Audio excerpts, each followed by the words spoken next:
काळ्या मनाची पोत नाही, कपाळात कुंकवाचा टिळा नाही, या दुनियात कशी निघायची? शेजाऱ्या पाण्याच्या पायखामध्ये त्या बाईला येत लागलं, काहीचं डोकं फिरलं.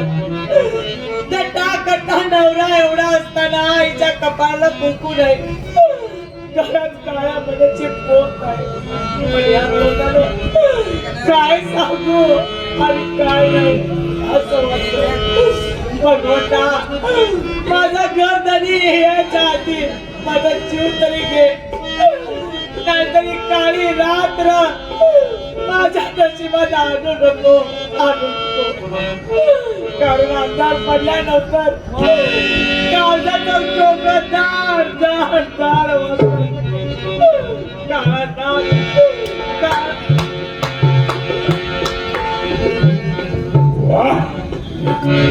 मी तुला तिकडे शोधायला लागलो होतो आणि इकडं आलीस काय?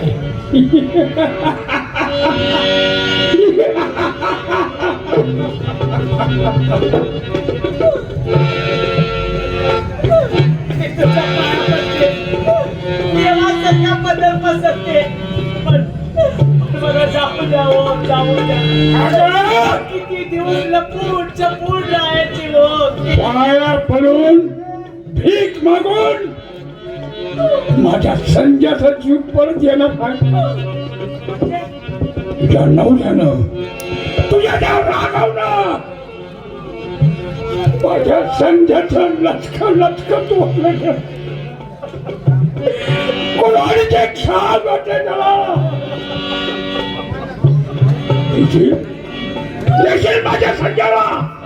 मला माहित नाही हो, मला माहित नाही. बऱ्याच दिवसापासून तुझ्यावर माझा डोळा होता. त्याच वेळा वाटत होता की तुझा चोळा मोळा करावा, पण तो योग आज आलाय.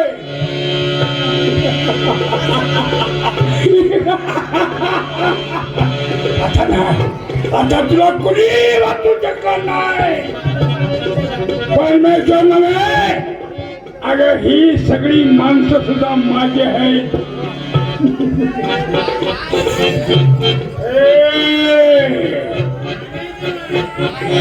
म्हणजे तुम्ही सुद्धा हिच्याच बाजूला दिसताय. पण खबरदार, जर कुणी हिच्या शब्दाला चीट अगर टाळी वाजवा तर माझ्याशी गाठ आहे.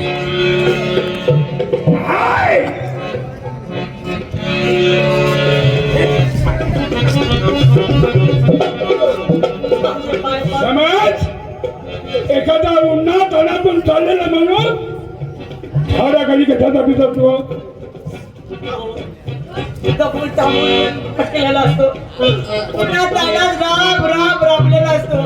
म्हणून थोडा विसावा घेण्यासाठी त्या झाडाखाली सावली खाण्यासाठी जातो. म्हणजे सावलीसाठी जातो. आणि समाज तहानेनं व्याकुळ झालेला माणूस विहिरीमध्ये कशासाठी जातो? कशासाठी? म्हणजे त्याचा आत्मा थंड करण्यासाठी, पाणी पिण्यासाठी. आणि तुझ्यासारखी एखादी सुंदर स्त्री दिसल्यानंतर माझ्यासारखा पुरुष कशाला येतो? सरकार ते आता काय बोलू, पण बोलायचं नाही, आता बोलण्याची पाय आणली तिचा गो खाण्यासाठी.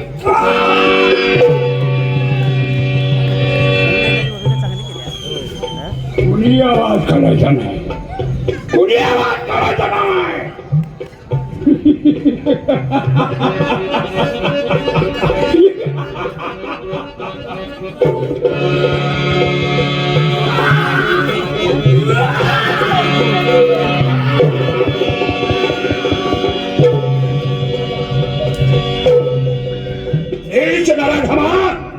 अरे ज्या बाईला हात घातला तिथं वाघ जिवंत आहे अजून. अरे तिच्या केसराचा गलावायची ताकद नाही तुझी. हा राघव जिवंत आहे तोपर्यंत. आवाज वाढवू नका. या खवळलेल्या नागाच्या शेपटावर पाहिजे. अरे पण खवळलेल्या नागाला खेचायची ताकद माझ्या शेतकरी राजाच्या मनगटात आहे, लक्षात ठेव. नाही नाही, तुला पाहून मला मन आठवलं रे. अरे जर माझ्या शेतकरी राजाने केला नाही पेरा, जर का माझ्या शेतकरी राजाने केला नाही पेरा, तर खाणार काय धतुरा? काय खाणार आहे? नीच नरधमा माझ्या बायकोवर आता हात टाकण्याचा प्रयत्न केला. माझा अपमान करतोय आणि हे तुम्हाला बरं वाटत नाही.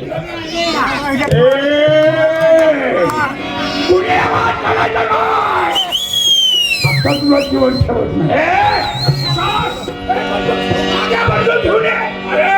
तुझी बंदूक आहे पण हा राघव शक्यतो ठेवत नाही.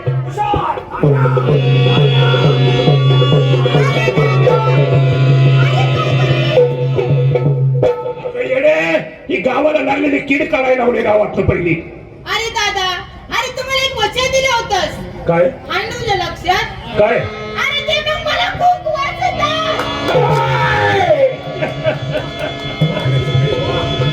नाही नाही, ती वेळ ही नाही. हे दान मागण्याची वेळ ही नाही आहे. हे असं जर झालं ना तर माझ्या गावाला याद लागेल. ताई पण तुला शब्द दिला होता. ताई ती राखी बांधता वेळी तुला शब्द दिला होता, तू कुठलंही दान मागशील ते मी देईन तुला.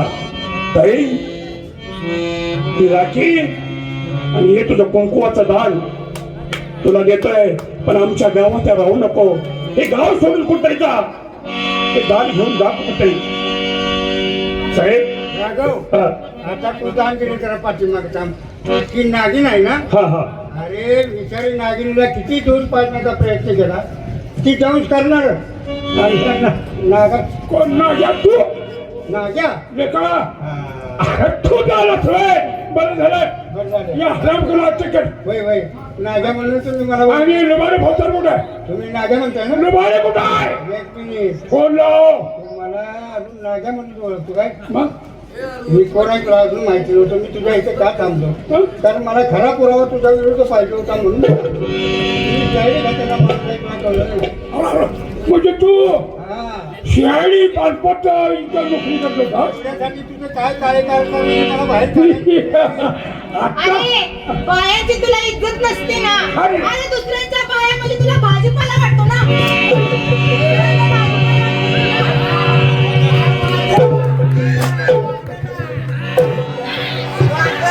अरे बायाची इज्जत करायला शिक. तुला आमच्यावर जाईल. असू दे. अरे तुझ्यासारखा नवरा असल्या बाळा तुझे कुठे हिरीत तक जीव दिलेला बरं मला. राघव, साहेब तू जीवदान दिलं पण माझ्या तावडीत हे दिसणार आहे. साहेब माझ्याही हातून ते निघून झाले. अरे तो सुद्धा मी तुमचा गुन्हेगार आहे, पण साहेब जाता जाता मला 1-2 मिनिटं देताय का? तुला 5 मिनिट तू गुन्हेगार जरी असला हा. जरी तुला शिक्षा झाली त्याची कमी करायची माझ्याकडे आहे. वा वा तुला साहेब, 5 काय 10 मिनिटं देतो. ठीक आहे. लक्ष्मी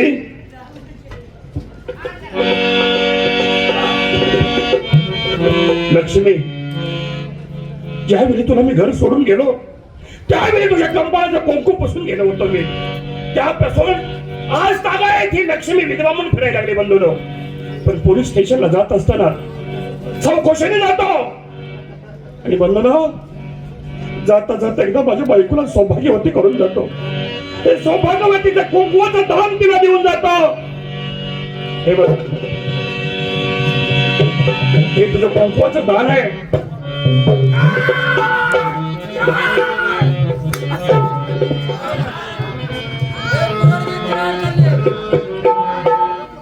बंधनो, आज मी खून केला, पण माझं शेतकरी राजाला नम्र विनंती आहे, या वाटेला कुणी जाऊ नका. खून नरवडा चांगला नवा. बंधनो, एवढीच कळकळीची विनंती करतो. आणि जर कोणी असं वागण्याचा प्रयत्न केला तर वागायचा प्रयत्न करू नका. शाहीर आणि लेखकाने जे लिहिलेलं असतं ते प्रबोधन होण्यासाठी लिहिलेलं असतं. असंच वागायसाठी नसते. आपलं घ्यायचं, आपण काय म्हणणे काय चांगलं घ्यायचं, वाईट तेवढं फेकून द्यायचं. म्हणून आणखी एकदा ते शाहीर राम आणि पेडकरांना हिरवार मानाचा मुजरा करतो. आणि जे लिखाण मला वापरायला दिलं, आज 7 वर्ष झालं लिखाण वापरते बंधूनो, कुठेही लिखाणला गारबोट लागू दिलं नाही. त्यांच्या त्रिवार चरणी मानाचा मुजरा. तसेच पार्लेकर सर, पेडी चव्हाण सर आणि किरण पाटील सर, अशी आमची कला कीर्ती चुकीचं असो वाईट असो पण जगापर्यंत निघालो आहे. म्हणून त्यांचे एकदा आभार मानतो बंधूनो. आणि इथंच हा तमाशाचा कार्यक्रम संपला. जय करतो. जय हिंद.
आदिनाथ महाराज की जय, गणेश महाराज की जय, साईनाथ बाबा की जय, सदानंद विद्यार्थी चारों भवानी माता की जय. श्री गुरुदेव दत्त बसवाचं चांगल पावल्याचं चांगल हर हर हर महादेव हरे साऊद गरव बाळमाच्या नावानं चांगला प्रेमाने आम्ही तो देत होता